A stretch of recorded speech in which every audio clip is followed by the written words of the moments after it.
Hai teman-teman, kali ini kita akan membahas tentang salah satu curhatan dari followers Band Advice. Jadi buat kalian yang punya pertanyaan bisa langsung aja tanyakan kepada kami dan jangan sungkan-sungkan karena kita akan membalas dengan jawaban yang lengkap secara gratis loh. Seperti ini pertanyaannya.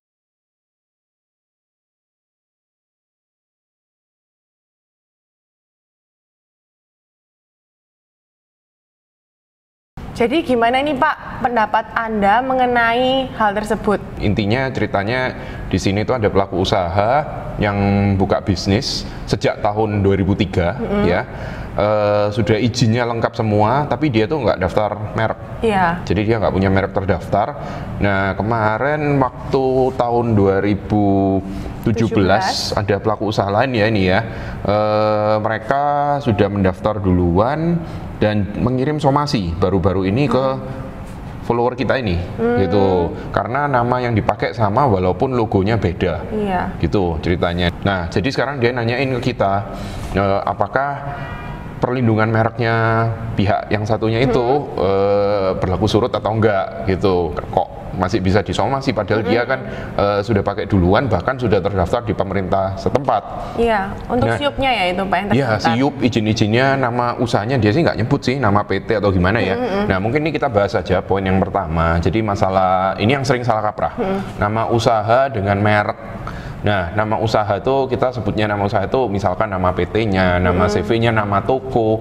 Itu kita biasanya kan istilahnya yaitu nama kita gitu kan. Orang lain nggak boleh niru, kita nggak perlu daftar merek lagi. Padahal itu salah. Kalau memang kita mau pakai nama usaha kita sebagai pembeda, balik lagi ya ke konsepnya merek, kita nggak perlu jelasin panjang lebar. Mungkin kita sudah sering bahas ya.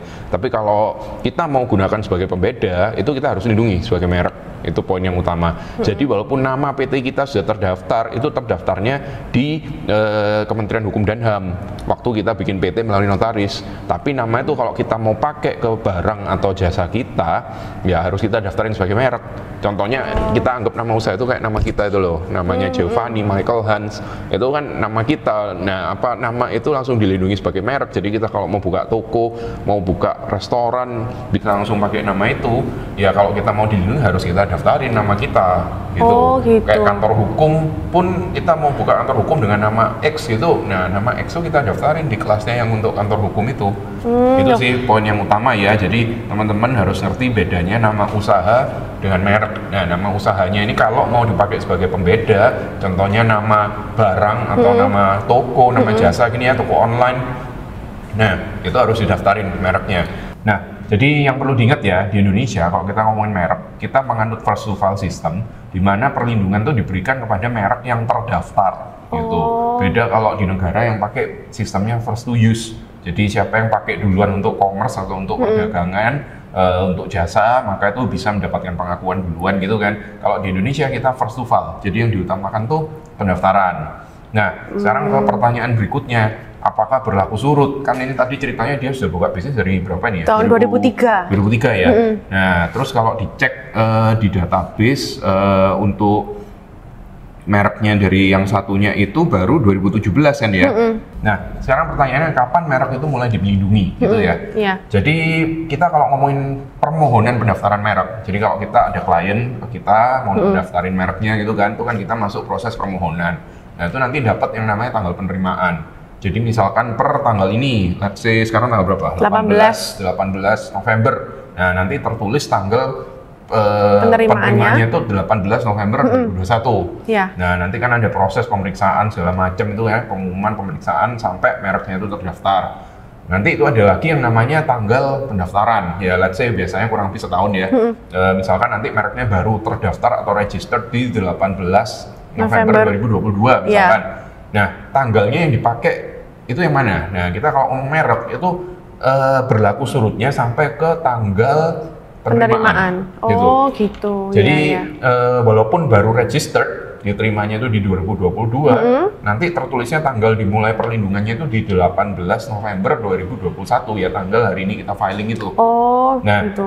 Jadi pertanyaannya apakah berlaku surut? Kalau sebelum 2017, tadi kan ceritanya ini mereknya itu ya kita nggak nyebutin tanggal penerimaan atau pendaftaran ya, kita anggap aja mulai dilindungi 2017.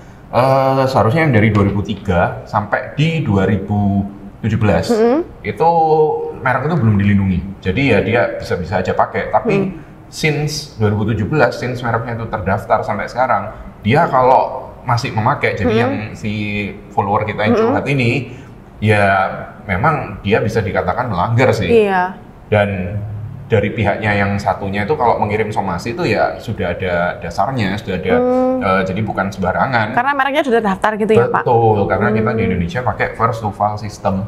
Itu yang penting ya, jadi jangan salah kaprah. Tadi poin yang pertama, bedanya nama usaha dengan merek. Jadi bukan berarti kalau kita sudah klaim nama usaha itu kita langsung dilindungi, kita harus daftar mereknya juga, gitu ya. Lalu sekarang harus bagaimana kalau misalnya kita mengalami hal yang seperti itu? Jadi ini saran buat yang curhat ke kita ini ya, jadi atau teman-teman kalau ada yang mengalami kejadian serupa ya. Nomor satu, ini mungkin kapan hari kita sudah sempat ngomong, kalau misalkan teman-teman tuh memang memakai suatu nama untuk pembeda di usahanya, baik itu barang atau jasa, ya karena sistemnya di Indonesia first to file, ya of course harus didaftarkan duluan, dimohonkan pendaftarannya sesegera mungkin. Kenapa? Karena ya supaya nggak keduluan sama orang, satu. Nomor dua, permohonan itu sendiri prosesnya cukup panjang, jadi ya nggak instan. Beda kalau kita ngajukan izin di OSS, NIB itu kan bisa langsung ya, ngajuin PWP itu relatif lebih cepat. Kalau merek itu kan pemberian hak, jadi bisa lebih lama. Nah, itu yang pertama. Nomor dua, kita juga harus rajin mantengin berita merek. Jadi siapa tahu ada pihak lain yang mendaftarkan atau memohonkan pendaftaran merek yang sama punya kita ya. Kita di sini ngomong yang sama aja karena ini kasusnya sama ternyata mereknya. Nah, itu kalau masih dalam masa pengumuman, kita bisa mengajukan yang namanya keberatan atau istilah sehari-harinya kita nyebutnya oposisi, di mana itu nanti akan dijadikan bahan pertimbangan bagi pemerintah untuk menerima atau menolak merek yang dimohonkan punya orang lain itu. Itu nomor dua. Nah, sekarang pertanyaannya ya, kita kan of course ya tiap hari ngecekin berita merek ya, bahkan kita belum tahu ada yang namanya berita merek ini tadi, berita pengumuman merek ini ya. Nah, kalau merek itu sudah terdaftar, masih dimungkinkan untuk mengajukan gugatan, tapi harus dengan alasan-alasan yang jelas. Jadi kita bisa mengajukan yang namanya itu ya kalau kita ngomong gugatan ada beberapa ya, ada gugatan pelanggaran, gugatan pembatalan, gugatan penghapusan. Kalau dengan ini sih saya rasa yang paling cocok adalah dengan pembatalan. Gitu. Nah, bisa, tapi mungkin itu untuk lain waktu ya, kita kalau mau bahas teknisnya ya. Untuk gugatan pembatalan merek, tapi itu bisa dimungkinkan dilakukan. Nah, tapi kadang kita kan harus hitung cost dan benefitnya juga. Apakah ini lebih memakan biaya, makan waktu ya, karena kita kan harus istilahnya fight di pengadilan. Nah, kadang jadi solusinya ya memang kita utamakan yang preventif, tapi kalau nggak bisa ya mau nggak mau kita harus rebrand biasanya. Gitu, itu ya. Karena untuk menghindari masalah juga kan, kita nggak enak kalau harus berbisnis lalu dikit-dikit kena somasi atau bahkan kalau kita jualan barang dianggap barang kita palsu. Iya, benar. Nah, jadi itu sih kurang lebih solusinya. Oh, jadi seperti itu ya Pak. Terima kasih atas insight yang diberikan. Jadi untuk recap, apa aja sih Pak yang kita pelajari hari ini mengenai kasusnya followers kita ini? Jadi satu, masalah nama usaha dan merek ya, itu dua hal yang berbeda. Oke. Nomor dua, Indonesia ini memakai first to file system. Jadi kita kalau mau dilindungi merek kita ya, maksudnya kita harus mengajukan permohonan pendaftaran. Nah, nomor tiga, masalah kapan merek ini mulai berlaku. Jadi merek itu berlakunya mulai tanggal penerimaan. Jadi bukan tanggal pendaftarannya, tapi itu ditarik ke tanggal penerimaan. Nah, sebelum ada permohonan itu, ya merek itu berarti nggak terlindungi. Ya, karena nggak ada perlindungan, jadi ya nggak ada pelanggarannya, gitu kan. Nah, terus habis itu stepnya apa yang harus kita lakukan kalau kejadian ini terjadi ke kita. Jadi ya itu tadi, kita kalau preventif ya harus mengajukan permohonan pendaftaran. Bisa juga kita untuk melindungi kita supaya nggak ditiru orang. Ya kalau masih dalam masa pengumuman segera diajukan keberatan kalau memang kita merasa keberatan dengan mereknya orang yang mirip atau identik dengan kita. Lalu kalau kita kelewatan ternyata mereknya orang lain sudah terdaftar dan kita belum, ya kita ajukan pendaftaran, habis itu kita ajukan gugatan pembatalan. Oh, atau mungkin yang paling mudah yaitu dengan rebrand ya Pak? Rebrand itu kalau kita sudah merasa langkah-langkah itu tadi nggak bisa dilakukan. Ya, karena mungkin kalau kita ngomongin pengadilan segala macam harus menggugat, itu kan makan banyak hal ya. Satu, biaya, pasti. Nomor 2, tenaga juga, waktunya pikiran, juga ya, Pak. waktu. Iya. Nah, jadi mungkin daripada dialokasikan untuk itu, mau dialokasikan untuk rebrand, ya tergantung pertimbangan masing-masing ya, karena kan ada faktor selain itu tadi ya, ada faktor mungkin psikologis juga. Nah, kita sudah membangun dari lama ya, harus kita perjuangkan. Nah, beda cerita ya kalau itu memang ya harus fight gitu. Oh, oke. Terima kasih Pak Michael atas insight-nya hari ini. Jadi teman-teman, untuk kalian yang mau memulaikan bisnis, jangan lupa untuk daftarkan merek kalian dulu ya.